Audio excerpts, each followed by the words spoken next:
Craig said you look tired, so we had you all stand. Remaining standing for the prayer. Set your alarms, and we'll be through in about 5 minutes here, so if you want to go about that way.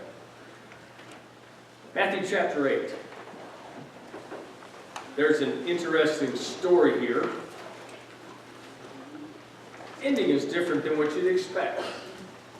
Mark chapter 5 also covers the same incident, and I'll step over there for just a moment. But this story here is toward the latter part of the chapter, so if you're splitting pages, I'm going to start at verse 28. Jesus is on his ministry. He's barely getting started as we pick up in this. And he's gone to a variety of places. And he left one place where there had been a storm situation in the middle of going from A to Z. And he calmed the sea, and that just blew the minds of the apostles. They couldn't imagine how that could happen.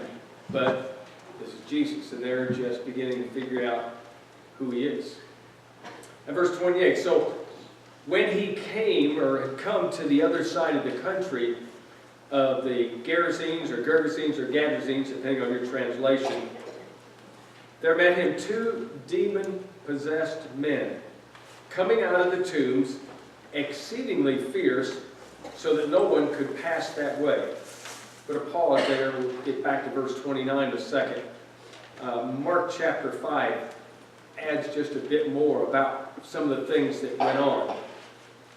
It says that he dwelled in the tombs, verse 3. No one could bind him, not even with chains, because he'd often been bound with shackles and chains, and the chains he just pulled apart, and the shackles were broken to pieces, and neither could anyone tame him. So it sounds like that there were calmer times in this demon-possessed person where they thought, wow, he's in his calm moments. Let's chain him down or shackle him down, and maybe we can have some normalcy in this area. And when the powers came back, he just ripped him to shreds. And so I had a friend years ago who grew up in the country, and he said he kind of envisions growing up in this area as a teenager.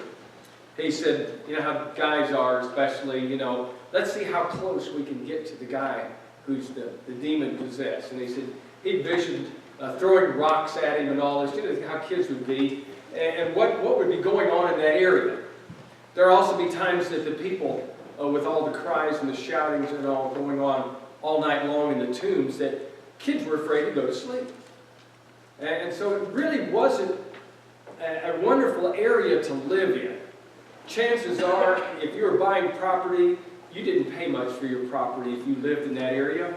And whenever you happened to have bought it, if you bought it before this guy showed up, your property value's down to 0. Looking at things in a variety of different ways.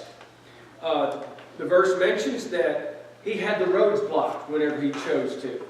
So when you're headed from point A to point B and there was that road that you were going down, it might be that you don't get to go through there that day. I crossed a railroad track in my neighborhood, and just happened to be that tonight the train stopped just as I was coming up there. Luckily, the train didn't take a long time. The Hammer Road is famous for having trains that will park all night long on the track. And people get frustrated. Nobody's throwing any rocks at them as far as I know. And I mean, what would it do to a train anyway? But sometimes people will drive all the way around the whole sector just to get to the other side of the track, and we've done so. So I'm visualizing what's life like there. And it wasn't a really great place to live. Now, let's pick back up with what goes on. Verse 29.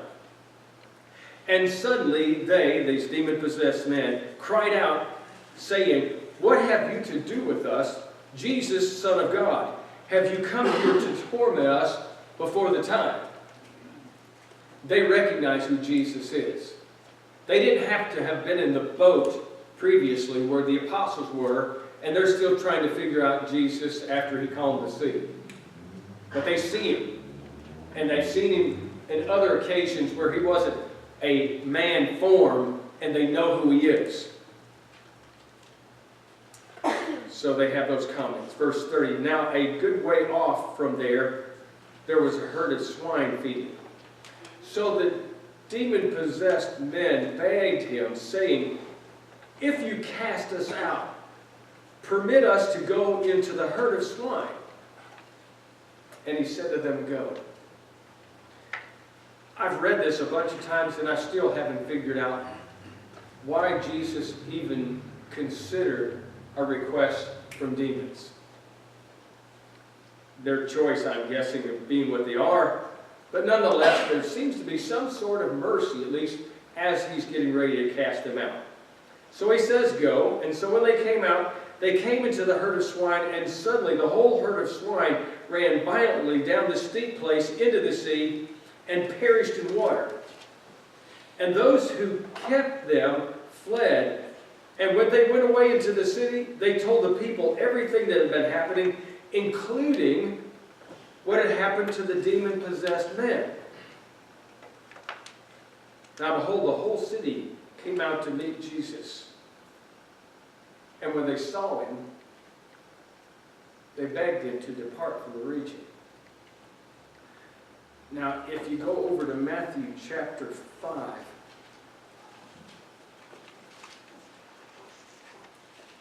you follow with the same basic comment. Verse 15, and when they came to Jesus, they saw the one who had been demon-possessed, and the legion sitting, the demon-possessed and had the legion, sitting and clothed in his right mind. And they were afraid. And then the conclusion is they begged him to leave the region.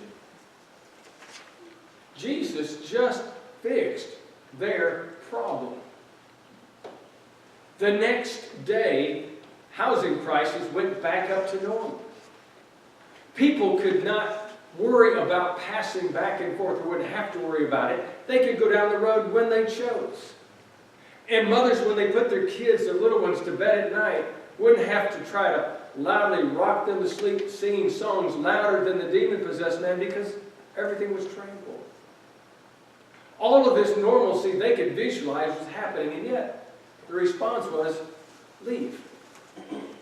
I'm still puzzled, and I've read this many times. There's speculation that maybe because they were afraid of Jesus' powers, speculation because the people were herding swine in an area where they shouldn't have been, and so they were afraid they'd get in trouble, and a variety of things. But out of all that's going on, whether you're losing something economically, the swine, or whether Jesus had more power, things got worked out.